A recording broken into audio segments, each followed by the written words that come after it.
For all you dog lovers out there, this one's for you. A number of years after my wife passed away, I seemed to get a little bit lonely at home and I thought I need a companion. So I decided, after looking at an ad, that I would drive to Lovelady, Texas from West Monroe, Louisiana, and pick up a little white lab um, puppy. Well, my daughter Tammy went with me and we found that perfect little pup and brought it home.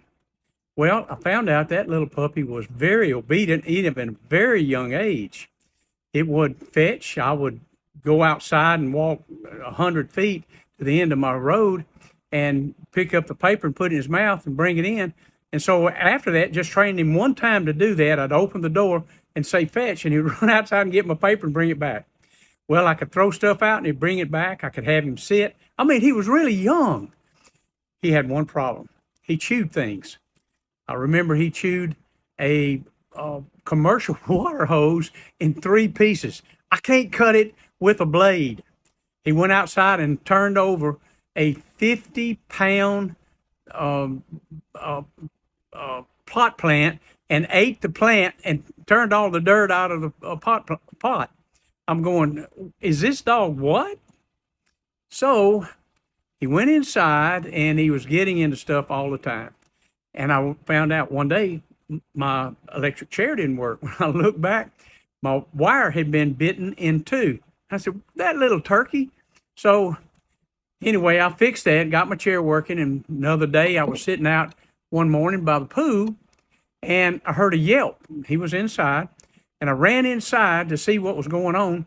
And he had grabbed my computer cord right at the base of the plug. And he was being electrocuted. And I knew I couldn't grab him, so I just hit him as hard as I could to knock him off of that thing. And he yanked it out of the wall. Well, the electricity stopped, but there he was. He was stiff as a board. His eyes had done opened real big, and it was glazed over, and he wasn't breathing. And I went, I just bought you, little turkey. You're not going to die on me now. So I laid hands on him and started praying, and I started compressing his body.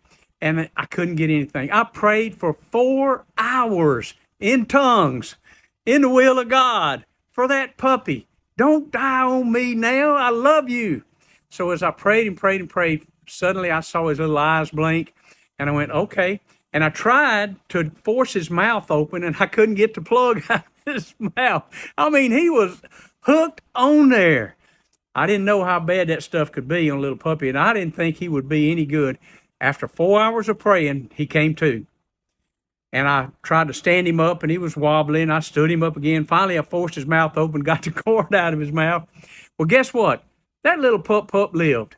And I got to tell you something. He was a great companion.